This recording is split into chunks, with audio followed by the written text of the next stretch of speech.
Je vais quand même ouvrir ce dernier temps de cette journée, accord majeur, un temps beaucoup plus court que les autres, trop court bien sûr au regard de la question posée.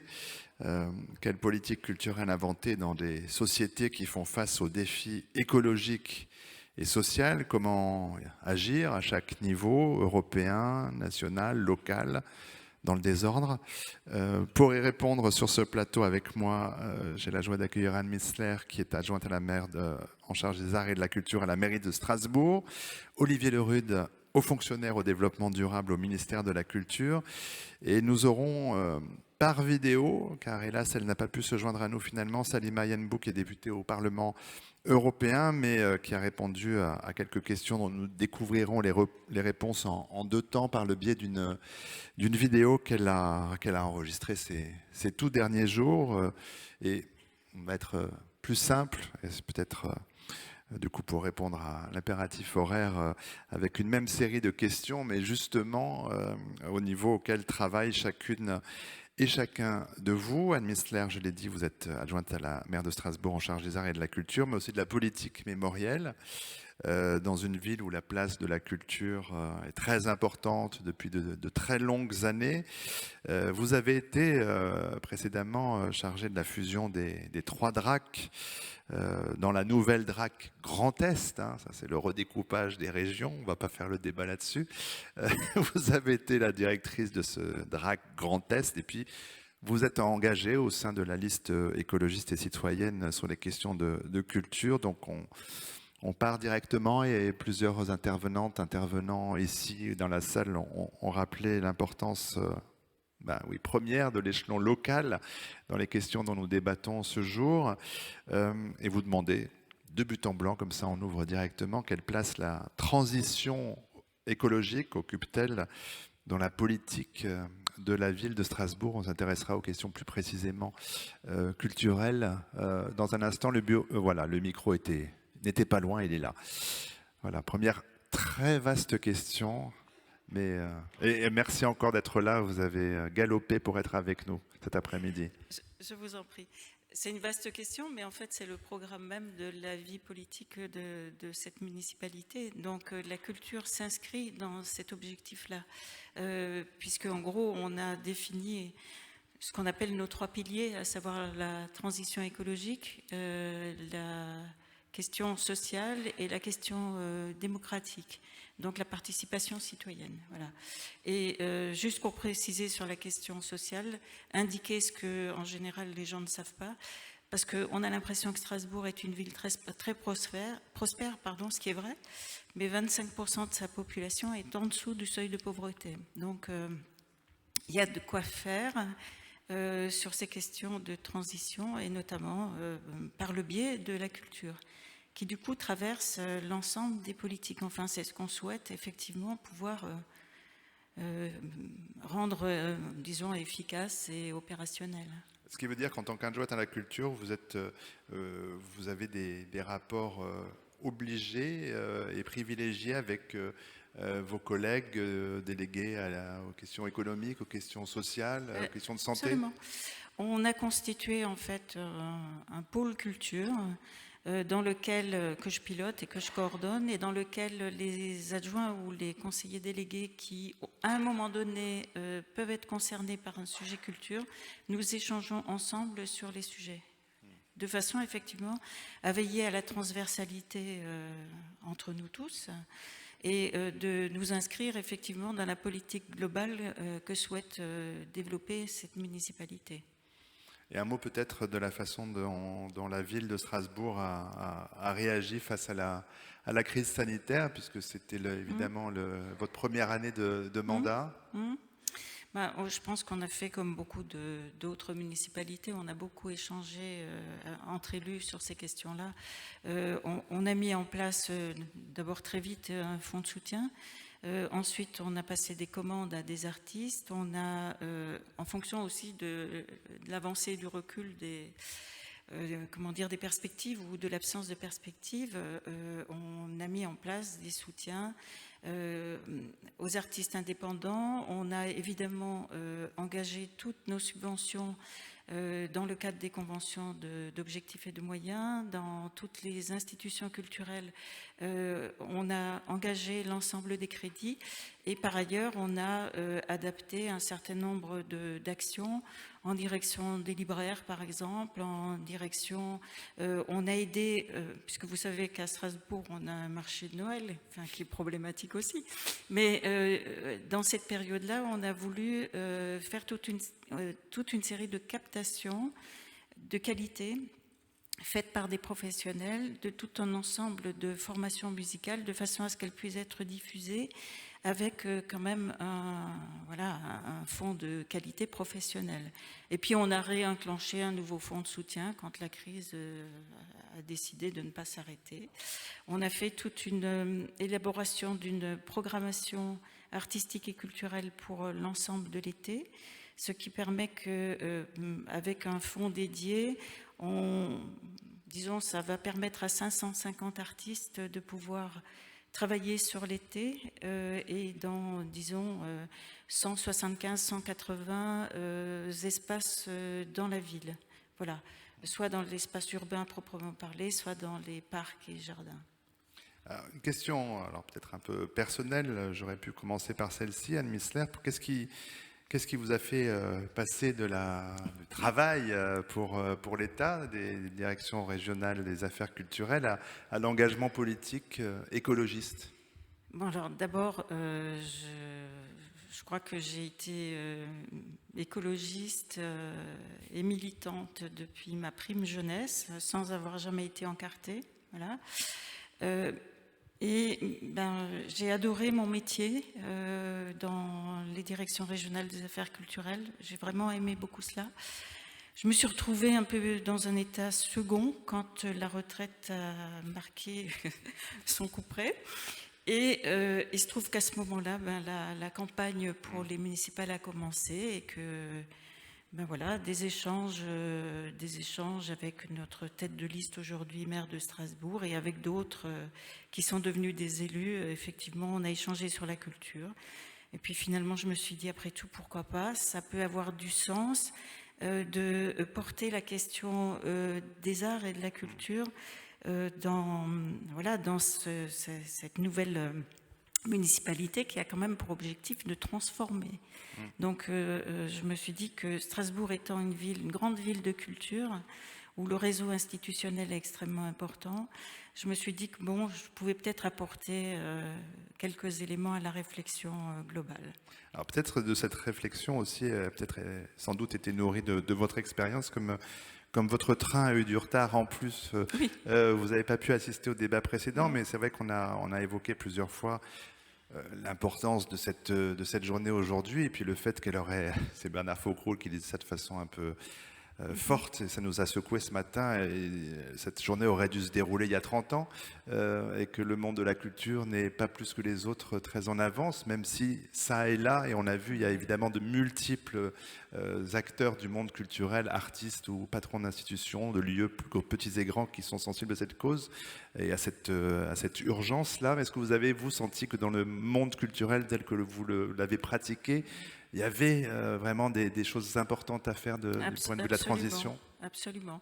Ne serait-ce que parce que les artistes, les professionnels de la culture d'une façon générale, ils sont quand même dans la sensibilité d'antériorité et de capacité de se projeter. Donc ils sont le reflet de la société et des mouvements qui se déroulent. Donc du coup, dans ma ville comme dans d'autres villes, les institutions culturelles, les artistes n'ont pas attendu pour enclencher un certain nombre de choses, parfois minimales, mais qui, au fur et à mesure, se sont développées et prennent tout leur sens. Je reviendrai bien sûr vers vous avec d'autres questions. Olivier Lerude, vous êtes agrégé d'histoire, docteur en sciences politiques, architecte urbaniste en chef de l'État, aujourd'hui haut fonctionnaire au développement durable du ministère de la Culture. Dans vos fonctions, vous vous intéressez bien sûr à toutes les questions nombreuses soulevées par le développement durable dans le champ culturel. Vous menez des actions de sensibilisation, d'animation concernant tous les métiers de la culture, que ce soit, on a évoqué tout à l'heure le champ de l'art contemporain, mais le montage d'expositions, la circulation des œuvres, c'est une des problématiques. On verra que votre travail prend en considération des thématiques extrêmement diverses concernant le vivant, l'économie circulaire ou encore le changement climatique, qui sont des enjeux qui concernent totalement le monde de l'art et de la culture. Alors, avec vous au niveau national et au niveau de l'État, peut-être nous préciser d'abord ce que signifie d'être haut fonctionnaire au développement durable au ministère de la Culture. Oui, alors peut-être pour commencer et faire le parallèle d'organisation de ces questions au ministère, donc bien vous dire que je ne suis pas responsable de ce titre au ronflant. C'est écrit comme ça dans le code de l'environnement, donc ça vient du ministère qui s'appelle aujourd'hui Transition écologique et qui s'est appelé par le passé Développement durable. Je le dis parce que les mots ont un sens et au ministère de la Culture, en fait, on parle assez peu de développement durable aujourd'hui, on parle plutôt de responsabilité parce qu'on intègre ça avec les politiques d'égalité femmes-hommes, de diversité, handicap, inclusion. Donc vraiment dans une perspective RSO, donc on retient plutôt ce vocabulaire responsable. Mais bon, le Code de l'environnement dit qu'il doit y avoir dans tous les ministères un haut fonctionnaire au développement durable, donc c'est le poste que j'occupe actuellement. Et après, qui a simplement, c'est en 2 lignes, qui a simplement pour tâche de décliner les politiques de développement durable dans son ministère.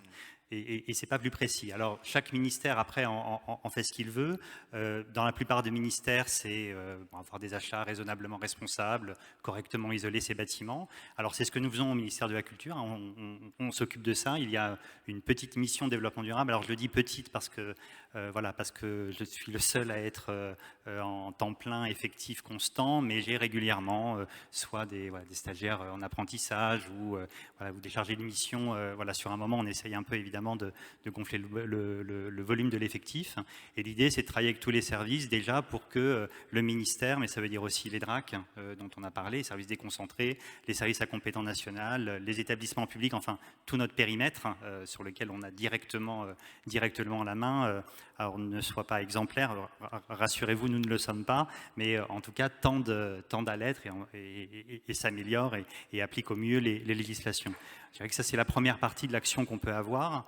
Il y a une deuxième partie qui est interministérielle, c'est faire en sorte que les sujets de politique publique portés par le ministère de la Culture, c'est-à-dire les attributions de la ministre, soient correctement respectées dans toutes les lois environnementales, écologiques qui peuvent se faire. Parce que parfois, il y a des sujets qui se posent, enfin, qui peuvent poser problème réellement au fonctionnement culturel, soit au contraire, et ça arrive plus souvent, venir alimenter, c'est-à-dire venir faire la preuve et expliciter la manière dont la culture contribue à cette politique publique gouvernementale, qui est l'écologie, qui est transversale. Et puis ça m'amène, et c'est peut-être ce qui nous intéresse le plus aujourd'hui, ce qui va le plus vous intéresser, au fait que le ministère a développé une politique publique vis-à-vis des métiers. Et ça, c'est une particularité du ministère de la Culture. Alors pourquoi ? Parce que le monde de la culture s'intéresse aux questions écologiques. Et je le dis, quand je dis le monde, c'est à la fois le public, les acteurs de la culture que vous êtes, les acteurs publics, privés, associatifs, enfin l'ensemble. Alors pour caricaturer, vous me pardonnerez, mais ça gagnera du temps, mais vous allez... comme vous êtes sensibilisé, vous allez voir ce que je veux dire. Quand on travaille dans la culture, on s'intéresse à l'avenir de la planète, à l'avenir de l'humanité, de la civilisation, au temps long, c'est-à-dire à la transmission, d'où on vient, où on va, etc., à la façon dont le monde se construit. Et pour cette raison-là, il y a une sorte de convergence non pensée, qui n'a pas besoin d'être formalisée, entre l'intérêt porté à ces questions dans son métier, dans ses pratiques, et plus loin pour un artiste dans son engagement artistique, dans sa pratique, et les questions culturelles.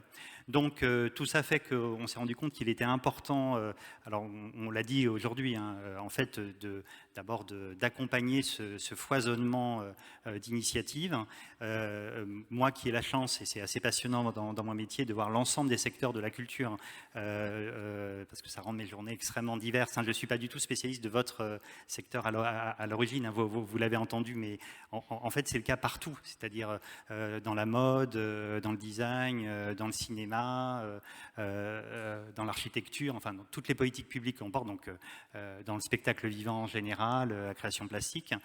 Il y a des initiatives de ce genre-là. Et j'étais ravi d'entendre, là on a parlé de Koal tout à l'heure, en lien donc avec une scène musicale. Bon, Koal est une association que nous soutenons depuis quelques années déjà, qui est vraiment une association d'art plastique. Et enfin, je suis enthousiasmé par l'idée que justement, il y ait des passerelles qui commencent à se faire entre les secteurs culturels. Et je dirais que l'étape où nous en sommes aujourd'hui, de ce qui est en train de devenir une politique publique, même si ce n'est pas écrit dans les attributions spécifiques de la ministre de la Culture, puisque les métiers du ministère de la Culture, c'est les patrimoines, c'est la gestion de toutes les activités culturelles, c'est ça qui est décliné. Il n'y a pas une ligne développement durable, puisque la ligne développement durable, elle est au ministère de la Transition écologique, elle n'est pas chez nous. Mais ce qui est en train de se construire comme une politique publique transversale, à mon sens, et je pense que la crise sanitaire parce que je le vois dans les sollicitations qu'on peut avoir aujourd'hui, qui se développent de manière exponentielle, il y a une accélération, une prise de conscience extrêmement forte. On en est en fait au moment où je pense le monde de la culture est à maturité pour se bâtir des outils peut-être plus stabilisés, quitter cette zone extrêmement riche et exaltante d'expérimentation, c'est-à-dire on teste. Et puis j'ai entendu ce matin, tout le monde dans le monde de la culture a beaucoup de modestie en disant voilà, c'est mon outil, nous on a fait comme ça, mais on ne veut pas imposer une norme. Je pense qu'au contraire, aujourd'hui on commence à avoir une bonne vision de tout ce qui peut se faire et du coup une bonne vision de ce qu'on pourrait généraliser. Et là, à ce moment-là, le ministère de la Culture, une fois que c'est stabilisé, essaie, dans la mesure de ses moyens, puisqu'encore une fois on n'est pas sur notre champ de compétences, précisément, d'accompagner ça. Et pour conclure, là, je vais prendre l'exemple de ce qui a été expliqué à propos du Centre national de la musique tout à l'heure. Un opérateur public qui s'empare du sujet, qui fait un diagnostic lié à son secteur, et puis qui va déboucher plus tard sur les moyens. C'est ce que le CNC vient de faire, par exemple, dans le monde du cinéma. Il a fait une conférence de presse mercredi dernier, en annonçant son plan sur 3 ans qui s'appelle Action, et pareil avec tout un plan qui se déroule, sensibilisation, réglementation, etc. Et ça va se généraliser, je pense, dans l'ensemble des secteurs, avec l'appui du ministère, si nous sommes en capacité de le faire, bien entendu.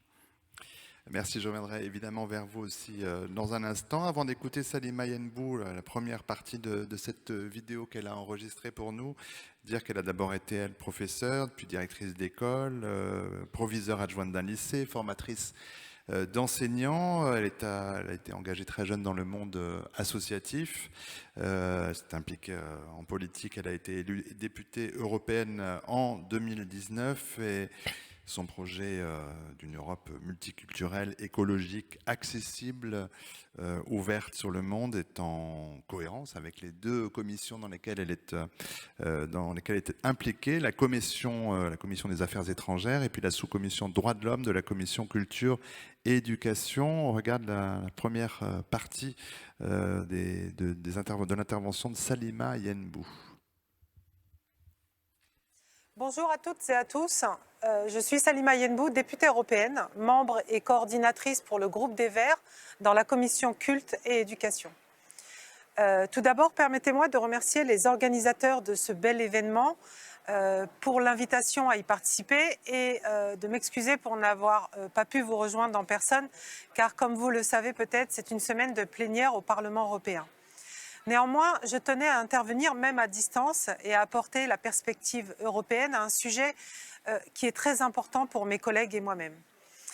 J'aurais été ravie, bien sûr, de partager le panel avec Madame Mistier, Monsieur Lerude et Monsieur Laporte. Et je suis sûre que nous aurons d'autres occasions de nous rencontrer et de poursuivre cette conversation sur la contribution que les politiques culturelles peuvent apporter envers la transition écologique. On le sait très bien, et c'est en particulier les jeunes et les activistes qui nous rappellent cela, l'urgence climatique ne peut pas être ignorée. Et les 50 degrés au Canada nous le font rappeler. Bien qu'elle ne soit pas parfois assez ambitieuse, la lutte contre le changement climatique et la mise en œuvre du pacte vert européen constituent l'une des priorités des institutions européennes.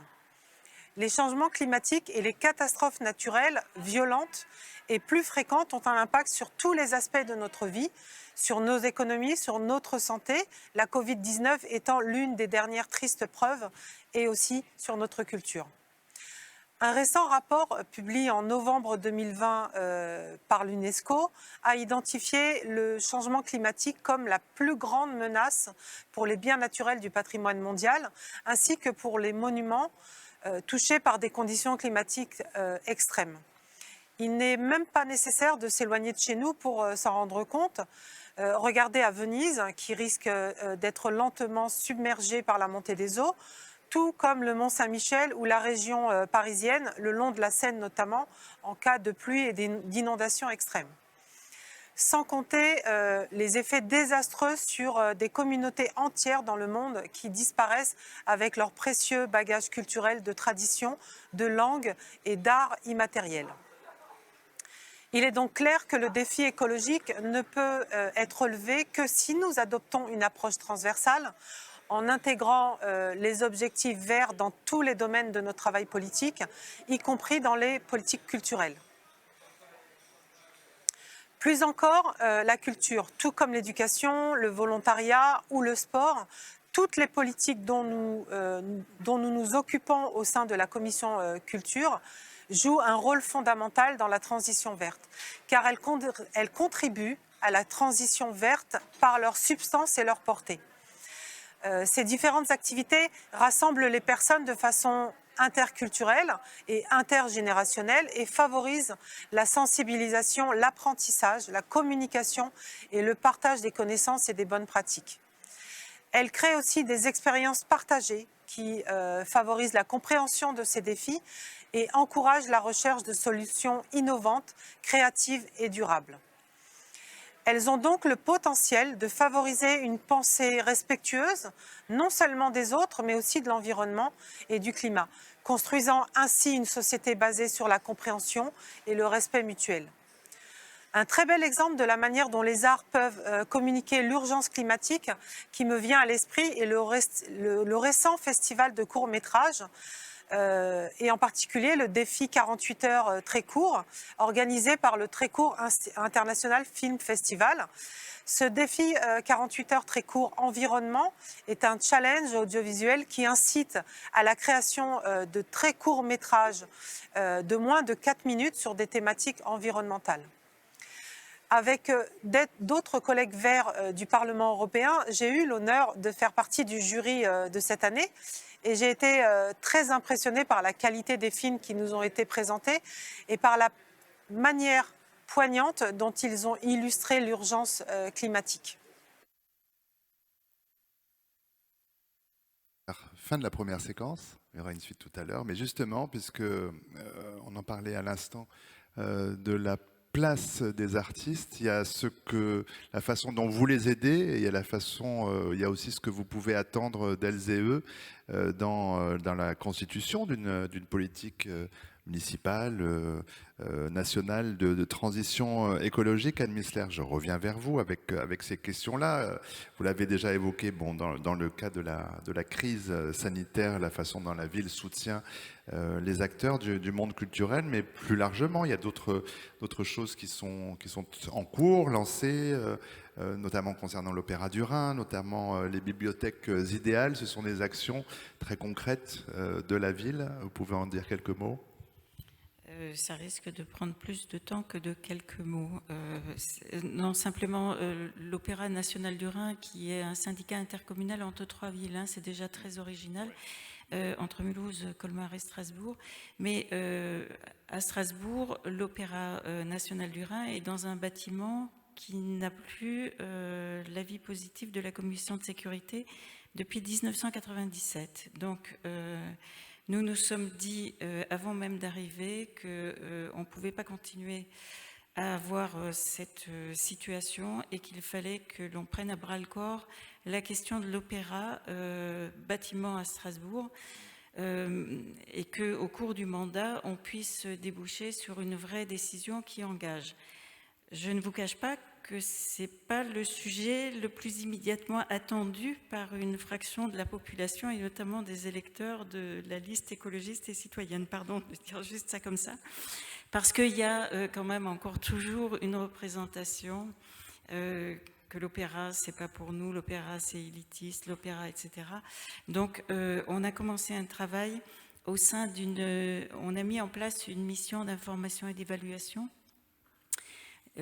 composée d'élus de notre majorité de l'opposition qui fait un travail pendant 6 mois. Et j'ai souhaité qu'on pose la question de l'opéra à partir de la réflexion suivante. Qu'est-ce que c'est qu'un opéra au XXIe siècle? Quelles sont les missions que l'on peut attendre d'un opéra au XXIe siècle? Et de se poser la question du bâtiment en fonction des réponses que nous aurons réussi à déterminer, à savoir est-ce qu'il faut faire une restauration, extension de ce bâtiment ou est-ce qu'il faut construire un nouvel opéra? Dans les 2 cas, ça va coûter très cher, dans les 2 cas, ce sera difficile à porter, mais on s'est dit que de toute façon, il fallait qu'on se prenne ce sujet-là, parce que les conditions aujourd'hui quand même des musiciens, des artistes, des spectateurs aussi, c'est quand même pas l'idéal, quoi, dans ce bâtiment qui est un bijou. Mais, très beau.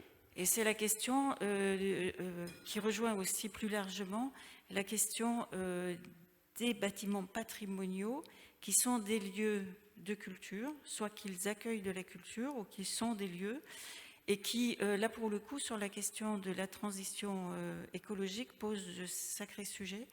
Quand on a, là à Strasbourg, on a 11 musées en régie municipale, dont certains dans des bâtiments comment dire, de l'époque médiévale pour le musée alsacien, ou du XVIIIe siècle, bâtiments magnifiques, mais qui ont quand même subi certains outrages du temps, et qui sont plus tout à fait adaptés quand même aujourd'hui à la maîtrise énergétique. Hein. Donc c'est des sujets extrêmement importants, et là on va se heurter à un moment donné à la question des comment on priorise les interventions, comment est-ce qu'on intervient, et c'est un sujet qui est quand même très délicat. Voilà.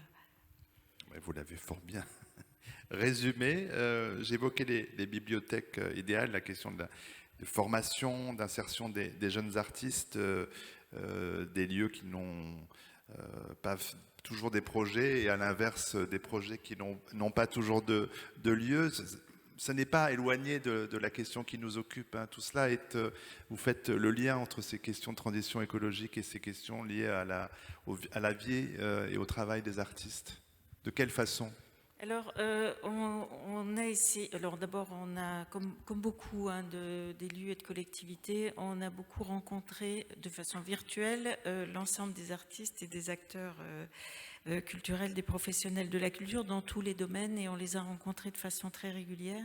D'une part parce que on voulait garder ce contact qui était absolument essentiel, pouvoir percevoir aussi non seulement leurs inquiétudes qu'on mesurait et qu'on savait, mais leur impossibilité de se projeter. Donc nous, on se disait comment est-ce qu'on peut accompagner, comment une collectivité peut accompagner l'ensemble de ce secteur dans la projection d'après-crise, tout en ne sachant pas à quel moment elle s'arrête, mais comment du coup on fait le pari de l'avenir. Et là pour le coup, on a commencé à structurer des rencontres que l'on considère et que l'on souhaite être informelles, parce qu'on ne veut pas une formalisation des choses, mais malgré tout, on arrive quand même à une forme de formalisation, de petits déjeuners des acteurs culturels une fois par mois, où je leur fais rencontrer différents élus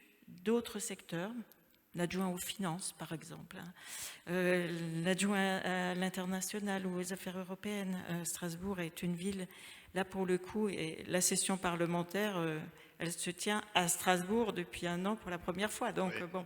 Et la culture est un élément de diplomatie culturelle importante. Hein. Donc, tout ça, il est important qu'on puisse le partager à différents niveaux. Voilà, et donc en fait, on essaye de voir comment on peut. Le mot co-construire, il est beaucoup utilisé, hein, c'est ok. Mais c'est quand même ça. Comment est-ce qu'on peut essayer ensemble de co-construire cette politique culturelle que l'on a définie et qui a été d'ailleurs.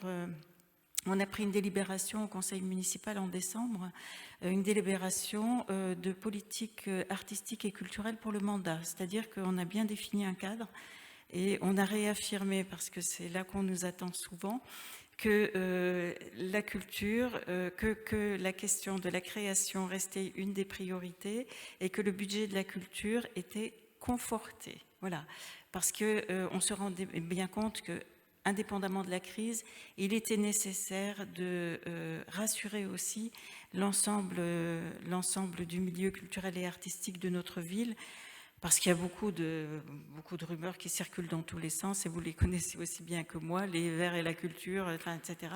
Et donc, du coup, c'était important de pouvoir rassurer. J'ajoute quand même que le budget de la culture à Strasbourg, c'est entre 21 et 25% du budget de la ville, hein, en fonction des années. Donc c'est pas négligeable, c'est quelque chose d'extrêmement important.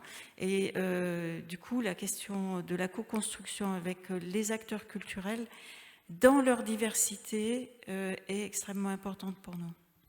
Peut-être enchaîner justement avec Olivier Lerude, cette notion de co-construction, est-ce qu'elle est possible au niveau national, au niveau du ministère de la Culture? On a entendu évidemment tout au long de la journée sur ce plateau et dans la salle des acteurs du monde culturel, artistes ou patrons d'associations, membres d'associations, directeurs de lieux. Être dans des projets, proposer des choses, travailler de façon éco-responsable, demandant notamment des outils pour mesurer cette éco-responsabilité, demandant des soutiens. Comment est-ce que le haut-commissaire au développement durable du ministère de la Culture peut accompagner ces artistes et ces acteurs du monde culturel qui sont en désir d'être davantage éco-responsables? Je dirais d'abord, la question que vous posez, elle renvoie beaucoup au territoire, hein, enfin, c'est-à-dire à la proximité avec les acteurs. Donc, il y a évidemment l'étape essentielle des DRAC, hein, les services déconcentrés de l'État, en partenariat, de toute façon, enfin, aujourd'hui systématique et la plupart du temps, d'ailleurs, quoi qu'on en dise, fonctionnant extrêmement bien, enfin, de manière extrêmement fluide. Donc, ce sont des questions qui sont traitées à ce niveau-là. Moi, je dirais que la difficulté pour traiter l'éco-responsabilité dans ce cadre-là, elle est inhérente à la manière dont les attributions de l'État sont effectuées. C'est-à-dire qu'une DRAC a en charge les politiques culturelles de l'État et des budgets qui correspondent à ces politiques culturelles, avec des personnels qui sont spécialistes de secteur, des inspecteurs, enfin, voilà, des gens qui sont capables de juger, de traiter des dossiers. Les spécialistes, les experts en termes d'éco-responsabilité, ils sont à l'échelon local dans les DREAL, hein, c'est-à-dire les services déconcentrés du ministère de la Transition écologique. C'est-à-dire c'est eux qui ont les moyens, et eux n'y connaissent rien dans le monde culturel. Et on aboutit aujourd'hui, ça se généralise, et c'est pour ça que c'est une question qu'on travaille, à la création d'une sorte d'angle mort. Hein. C'est-à-dire que finalement, on peut tout à fait imaginer aujourd'hui un festival, et c'est de plus en plus fréquent, s'appuyant sur cet engagement et de son public, et des festivaliers et des gens qui l'organisent, par exemple, disant, bon, au lieu de faire simplement un festival de musique, je vais faire un village des solutions à côté, des débats, etc., etc. Du coup, ça devient moins un festival de musique. Du coup, la DRAC dit, vous sortez un petit peu de notre champ, nos politiques, allez voir la DREAL. Et on va voir la DREAL, on dit, non, vous êtes un festival, allez voir le ministère de la Culture, allez voir la DRAC. Et d'une certaine manière, tout le monde a raison et tout le monde a tort dans cette histoire-là. C'est parce que finalement, on est en train, là, tous ensemble, d'inventer, pour le dire avec un truisme, mais un monde nouveau. Enfin, le monde de demain sera différent, mieux ou moins bien, peu importe. Hein, ça sera un monde d'après au sens chronologique du terme. Et on sent bien dans les effets de l'urgence climatique, dans le traitement des déchets, à quel point le monde est arrivé à un point de saturation. Et on sait bien tous, ça a été dit tout à l'heure, hein, individuellement, qu'il y a des changements qui vont s'imposer à tout le monde. Bon, elles s'imposent aussi dans l'organisation du fonctionnement de l'État. Et là pour revenir à cet exemple vraiment de la pratique artistique, enfin, je pense que le rôle des artistes dans la prise de conscience, dans l'accompagnement de la société vers ces changements est primordial. Et moi, je dirais, ça a été dit ce matin à un moment donné, donné que finalement ça fait 30 ans que des gens disent et que c'est pas sorti parce qu'on est resté dans l'entre-soi. Moi je pense que la culture est pas plus responsable de cet état de fait que l'ensemble des autres champs. En fait, les populations n'ont pas voulu entendre, c'est globalement, c'est-à-dire qu'il n'y a pas seulement cet endroit. J'entendais Jean Jouzel qui en parlait il n'y a pas très longtemps, enfin il fait une sorte de constat d'échec, il dit ma génération a raté quelque chose. Il y a 30 ans on disait les choses très précisément et très clairement, et en fait on n'a pas été capable d'être entendu. Et Bruno Latour, qui est particulièrement célèbre aujourd'hui sur ces questions, c'est pas le seul, mais enfin, il dit pas autre chose finalement. Comment se fait-il, la vraie question c'est comment se fait-il que les populations ne s'emparent pas de ce sujet-là.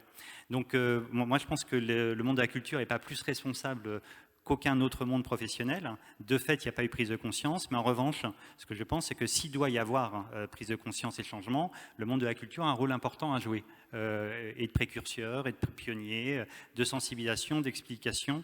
Et je terminerai peut-être par là, parce qu'on sent bien aujourd'hui dans différents domaines puisqu'il y a une sorte d'uniformisation, je vais le dire avec des mots qui fâchent, mais d'offres économiques culturelles. Quand on voit les grandes plateformes numériques, par exemple, les prix se stabilisent, il n'y a plus de compétition sur les prix.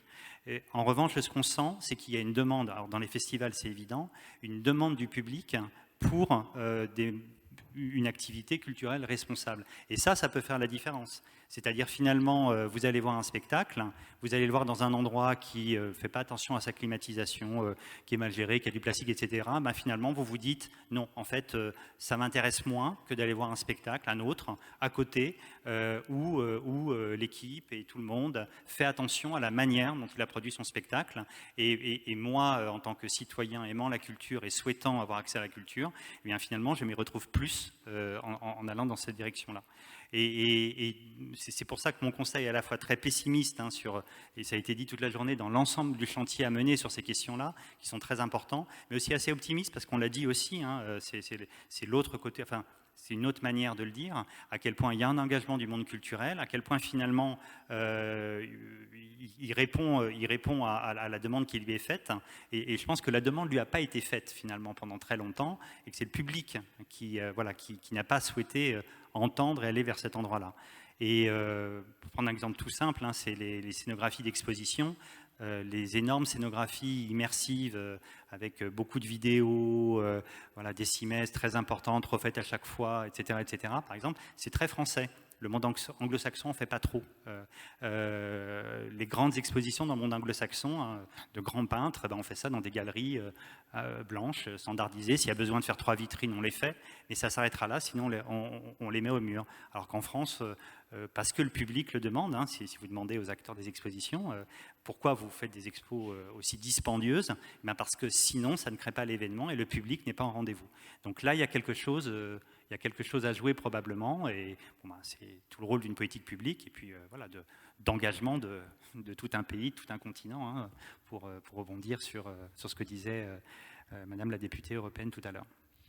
Dont on va entendre tout de suite la deuxième partie de l'intervention. Salima Yenbou. Lorsque nous parlons de transition écologique dans le domaine de la culture, nous ne devons pas oublier que nous sommes confrontés à une double dimension. D'une part, et je viens de faire référence à ce que cela implique, la durabilité culturelle s'intéresse au rôle de la culture et des œuvres culturelles pour informer et pousser vers des sociétés plus durables et responsables. Et d'autre part, nous devons également nous référer à la durabilité des pratiques et des modèles culturels et artistiques, de la conservation du patrimoine culturel à l'utilisation de matériaux et de moyens durables. Et je pense à des domaines comme les festivals de musique ou le théâtre, ou bien les échanges de mobilité entre artistes. Reconceptualiser l'organisation d'événements de manière écologique durable en réduisant autant que possible l'empreinte carbone de ces événements. Mais comment l'Europe peut soutenir les acteurs culturels dans la transition écologique? Permettez-moi de vous apporter des exemples concrets de notre travail dans la commission culture. Grâce à l'initiative de notre groupe politique des Verts, le Parlement européen a voté un rapport sur le verdissement des programmes de l'Union européenne, notamment Erasmus, le Corps européen de solidarité et Europe créative. qui, comme vous le savez, est la principale source de financement de l'Union européenne pour les arts et la culture. Et pour la première fois dans l'histoire de ces programmes, des indicateurs seront mis en place afin de mesurer les progrès dans la réduction de l'empreinte écologique du programme et la contribution du programme aux objectifs climatiques européens. Non seulement nous invitons les créateurs culturels à nous aider à sensibiliser le public à travers leur art, en promouvant des modes de vie durables, mais également nous demandons aux acteurs culturels de penser aux questions environnementales lorsqu'ils planifient leurs activités. Et nous demandons aussi à la Commission européenne d'aider les opérateurs plus modestes à faire face aux contraintes auxquelles ils sont confrontés. Et c'est bien sur ce point qu'il me semble utile de se concentrer. Le dialogue et l'échange entre les institutions et les secteurs culturels et créatifs sont cruciaux pour le développement de politiques culturelles efficaces qui répondent à nos priorités en matière de transition écologique, mais qui restent bénéfiques pour le secteur et les citoyens. C'est pourquoi nous avons voulu souligner l'importance d'inclure les parties prenantes du secteur culturel et créatif pour qu'elles participent activement à la co-création de cette nouvelle approche. Une plateforme utile dans ce sens, et une grande partie de notre travail au Parlement dans les prochains mois, sera le projet du nouveau Bauhaus européen. Il s'agit d'une initiative créative et interdisciplinaire, convoquant un espace de rencontre pour concevoir les futurs modes de vie situés au carrefour entre l'art et la culture, l'inclusion sociale, la science et la technologie. Nous sommes actuellement dans la phase de co-conception du projet où les artistes, les créateurs et les praticiens définissent le cadre du mouvement et recueillent les meilleures pratiques qui combinent durabilité, qualité de l'expérience et inclusion.